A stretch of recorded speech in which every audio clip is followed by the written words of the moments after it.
Morning, morning, morning, morning, morning, morning, morning.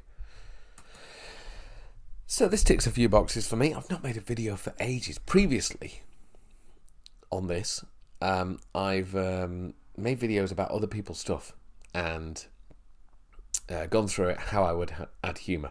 But I thought, you know what, I need to churn out my own shit, really. I really need to start doing my own stuff. So I thought I would just record me going through my own stuff and adding the funnies to it, because I need to make content for my magician, comedian stuff.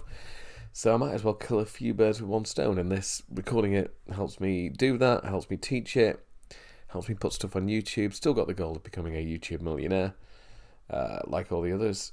But yeah, I just thought it might be useful. I will warn you now, it's probably going to be a waffle fest, because I feel like it almost ticks the box of doing a video, a podcast, and just wittering about stuff that are in my mind. So this may die a horrible death. So put a kettle on and have a go with this. So this is the blog post I'm doing today. This is... My nephew knows a few tricks. He's been watching the YouTube. Why should I pay you to entertain my guests? Good question. So a few things happened about this weekend. So I got this in an email, not quite as rude as that, but similar thing.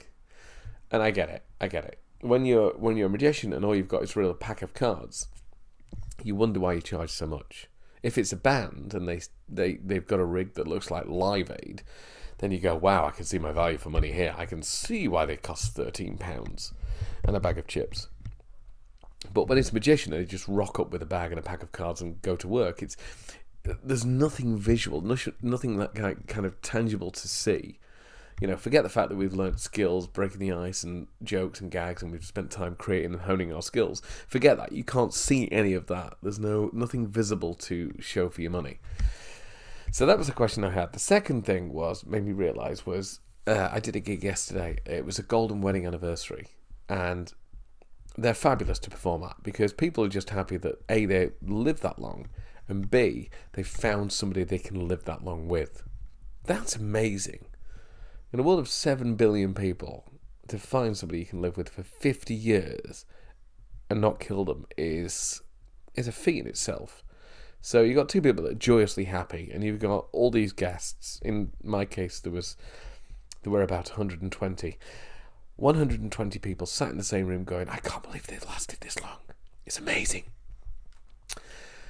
But one thing I've always known about pensioners, when you go to a golden wedding anniversary, most of the people who are friends of the bride and groom are going to be pensionable age. So you've got 100 people who are living this dream of, being pensionable age. And because they've got this life experience, they've seen it all. They've been through the most horrific things that you could ever imagine.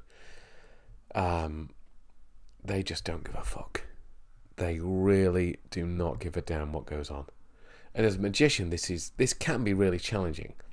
It's actually really fun, but as a magician, it can be really challenging, really daunting, because they will call you out. They're not the polite, sweet little old ladies that you imagine them to be. They will grab stuff. They'll reach stuff. They'll heckle you. They'll yell abuse. They are not timid. They are not backwards. When I got into magic, I always expected that people would sit round, respectful of my time, create a kind of environment of an awed hush, and just sit down and observe me and allow me to create my mysteries. But God, no.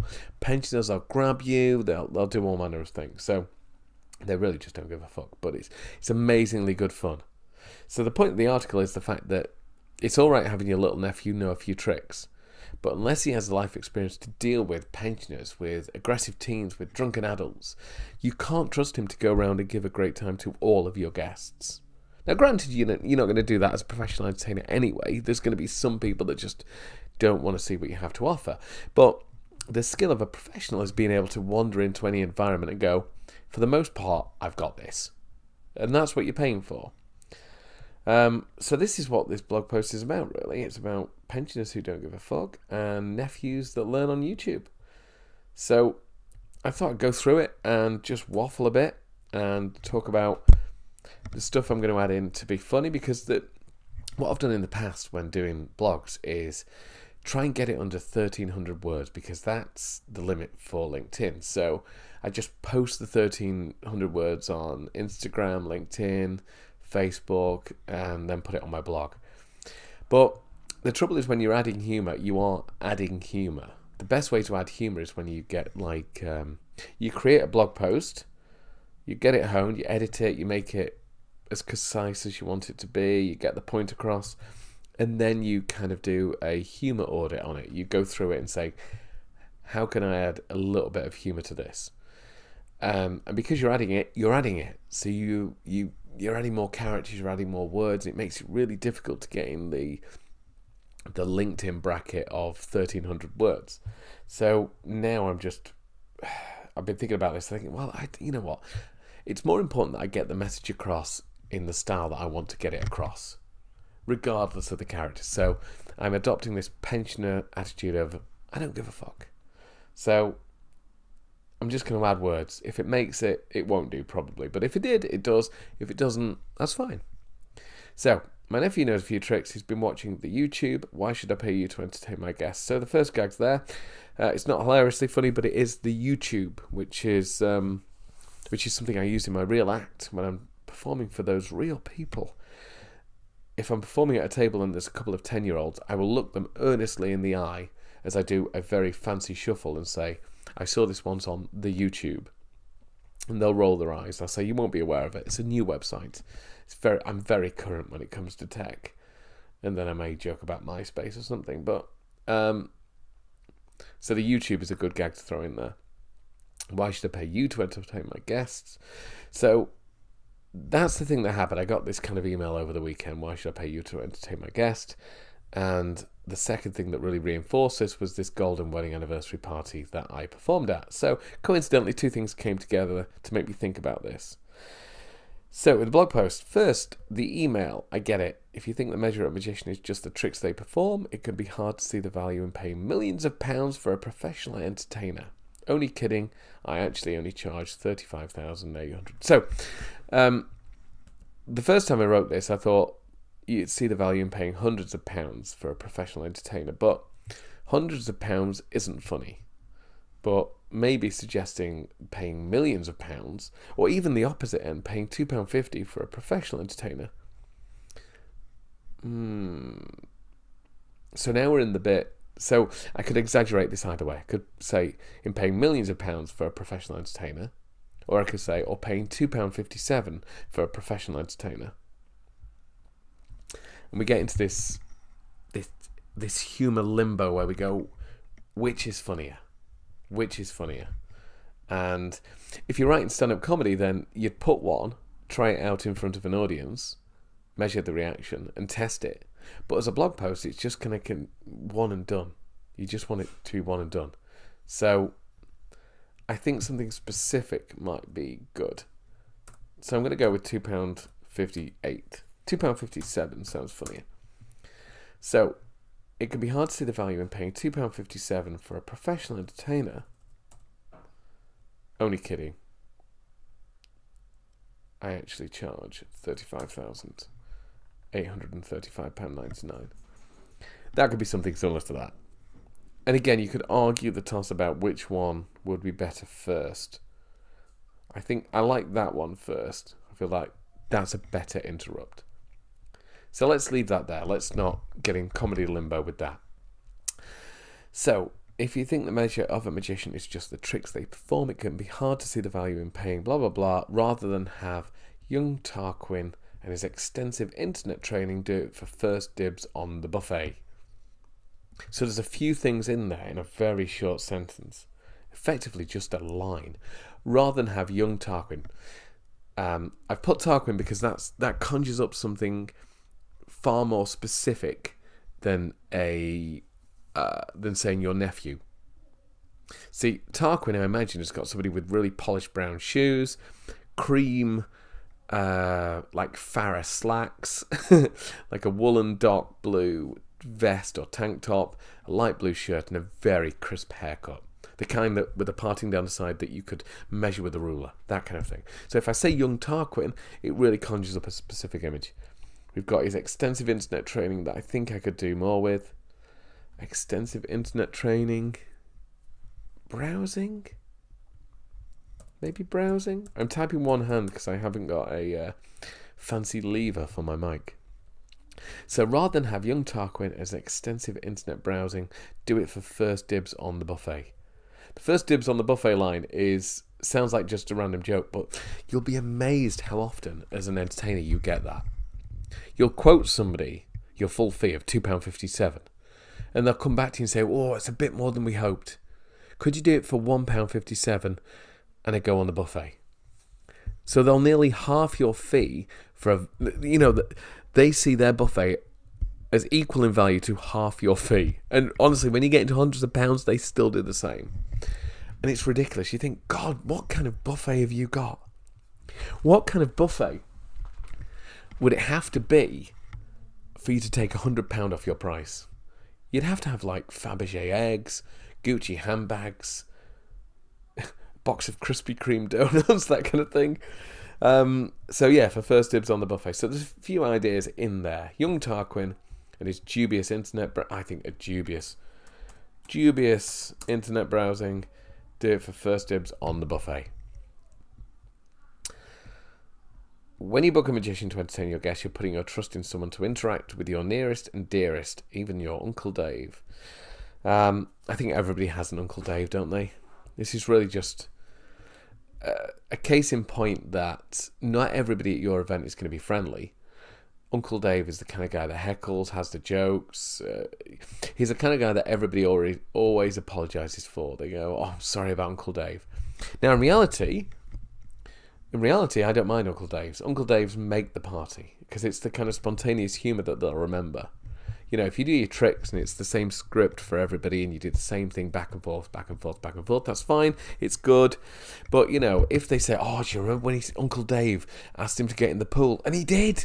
And then, oh, Uncle Dave said, could you do it with my deck? And he did. Oh, it's unbelievable. Those are the bits that people remember. So rather than apologising for Uncle Dave, the fact is you actually want to celebrate it. Because if you're a good magician, you're a good entertainer, you can cope with Uncle Dave. Let's face it, he's an amateur. I've done this for years. I've seen everything there is to see. I know what's coming. He can throw his worst at me, and I've got worse still. So, nearest, dearest, and Uncle Dave, you're choosing someone to represent you, not only in the tricks they perform, but also in their... And this is the real point about this. If you're booking a magician, this is a handy hint. If you're booking a magician, it's not about the tricks. Let's be honest, you're booking somebody to represent you at your party so you can go off and relax at your wedding, for example, and your guests are in good hands. So there's so much more to that than tricks. It's how they approach your guests. It's the friendliness they have or exhibit. It's their attire. It's their personal hygiene or the degree of the rankness of their body odour. I'm going to go with that. Degree of rankness in their body odour. Their appropriateness or lack thereof of humour. This is what you're paying for. Okay, the tricks are fine. They'll always be fine. But it's the other stuff. I've left a gap here because there's got to be something... There's a rule of 3 here. You know, manner of approaching guests, friendliness, number of rude balloon animals they know. I'll put that in. Number of rude balloon animals they...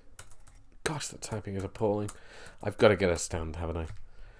So, just because that bugs me, let's do that. Number of rude balloon animals they know. So that's the point I'm trying to get home, and putting it in bullets really helps that. I could put it in bold. But, to be honest, that wouldn't show up on social media anyway, so let's just leave it. I might do it differently when it's on the blog, we'll see. Excuse me while I just adjust my computer. Getting cramp. So, the actual tricks we perform are just a tiny part. That's not even taking into account all that takes place before the booking. Don't like that wordage there. All that goes on. Because we've used the word take. I hate duplicating words. It bugs me. That goes before the booking. Things you peace of mind. Insurance paperwork and the countless leg massages. Not entirely happy with countless leg massages, but again, it's something that you could put in there. I've put it in there kind of as a placeholder. And just something ridiculous that you wouldn't expect from a magician, really. Of course, they might actually start taking me seriously and start booking me for leg massages. So here's the truth. I could have the best trick in the world, but if I open up my show at the WI with "What up, bitches," I'm probably not going to have a good gig. And my Hasbro expires in 2022. So again, there's so many specific things you could do. I don't like, even though I occasionally swear, I'm not a big fan of doing it on my blog. I know that's probably me wussing out, and I should do. But one of the big things about booking a magician is that you want somebody who's a safe bet. You know, if you think about it, if you put yourself in the position of a PA who's in a corporate and been asked by the boss to sort out an entertainer for their Christmas party, you know, it's your neck on the line. You know, you want somebody that, if it all goes tits up, you want to be able to point to something and say, look, this is the information I had. From this, I thought they were going to be good. Because it's your neck on the line. The magicians, you know, may suffer to getting paid or have a negative review, but if you organise the party, you organise the party. It's your neck. So you want something that makes you look good. So if the magician dies in his arse, but you can point to a website that says, look at all these testimonials, look at the companies he's worked for, look at these videos, the boss will go, well, yeah, I saw what you saw, fine, I understand, not your fault. So swearing in a blog would be the kind of thing that may make somebody look at and go, he's maybe not the guy for me, even if it's only like a 1% thing. So what up, bitch, is about as far as I would go. I could have the best trick in the world, but if I open up my show at the WI with "What up, bitches," I'm probably not going to have a good gig. I certainly didn't in Kidderminster. That's an interesting spelling of certainly, isn't it? I certainly didn't in Kidderminster. And then just put my Hasbro expires in 2022. The party I performed at yesterday is a good example. Golden wedding anniversary. That's 50 years. Most of the guests were as pensionable age or older. So this is the bit when I just go into the fact that pensioners... Essentially, all this is... pensioners don't give a fuck. But again, for reasons that I just mentioned, I can't put that. But I would if I could. And again, it comes down to that life experience. They just don't care. They're not quiet. So I put here. But more than that, they're not the nice, not the quiet and polite characters Disney movies portray them to be. And I think what I'm tempted to do here, and what might be the image for the blog, is putting something like 2 pictures of pensioners side by side, almost like a before and after. So you'd have like the Pixar guy from Up, although he's not a nice smiley person, but imagine the stereotypical nice smiley grandma.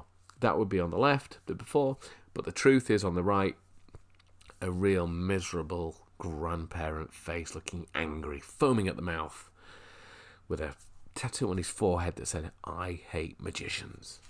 That kind of thing. So I'll probably put an image in there. If it was in the blog, I probably will do. There might be a textual way of saying that, but it might get in the way because I like the rhythm of this. But more than that, they're not the quiet, polite characters Disney movies portray them to be. They'll call you out. They'll challenge you. They won't let you get away with anything. They will grab you by the cojones and do it. And in fact, yes, I think I could probably do something there. They will shove their hands in your pockets, rummage around. It's really weird, actually, because this is a bit of a diversion, but some of the most weirdly inappropriate moments I've had at gigs has been with pensioners. And that sounds like the beginning of a rather bizarre fetish confession, but it's honestly, it's the truth. It's bizarre. I've had pensioners grope me, touch me, slap me. Honestly, they really don't give a fuck. They really don't. I wish I could type that. I might, or if it was Twitter, maybe. So there might be a better way of letting you get away with anything. Like, that won't let you get away with... We'll see. So my best performing moments have been with this crowd. They give you stick, they give it back. you give it back. For an experienced performer, it makes life fun. For an inexperienced performer, it's a terrifying nightmare. Tarquin would never stand a chance. I like the idea of mocking up a gravestone with Tarquin, internet magician, rest in peace. That would actually, I'm going to put a note there because I think that would be quite good. Tarquin, I'll just put a note. And again, it would give me a chance to put, where is it? In his dubious internet browsing. I think that would be quite good. Although the image of having a gravestone on a website could be quite bad. I'd have to make it quite humorous. But there could be fun doing that, actually. I might try that later. So that's it. That's what I'm going to do. That's just a case of me going through my blog, adding a few funnies to it. Not hilariously funny. It's just something a little bit different. Something that hammers the point home in a different way. There's a few things here you see like this, the values, where you're stuck in comedic limbo thinking, should I do this? Should I do that? Would that be funnier? Would that be funnier? Is that funnier still? And you can get caught in this kind of endless loop, but don't focus on that. Just get stuff in, and I may do another pass and go through again, and I may do another pass and go through it again and read it, and just get a sense for the rhythm of it. How does it sound? I read it aloud because even though it's not going to be read aloud, when somebody's reading something in their head, they're reading it aloud to themselves in their head, if that makes sense. So I'll pass through it a few times and see how it sounds. But there's a few things I'm happy with in there, like What Up Bitches, WI, I Didn't in Kidderminster, Asbo Expires. Yeah, there's a few bits I'm happy in there. Hopefully I'm going to do this every day, record a video and talking through it. Hopefully it'll help me learn how to write jokes better, how to come up with stuff, but I'm going to leave it there. I may come back, I may do the Tarquin gravestone thing, and I may do a video of me going through that, because I think there's going to be a few elements in that, because that's a really good example of how do you turn something that isn't very funny, the death of a 9-year-old, into something that could actually be funny and appropriate to put on a blog. So I may make a video about that later. We'll see. And I may run it past the group first before actually posting it, because I'm very aware that I'm in a comedic bubble and I have no filter. So I'll run it by you guys and see if it's appropriate. But I'll leave it there, and I'll see you on the next one.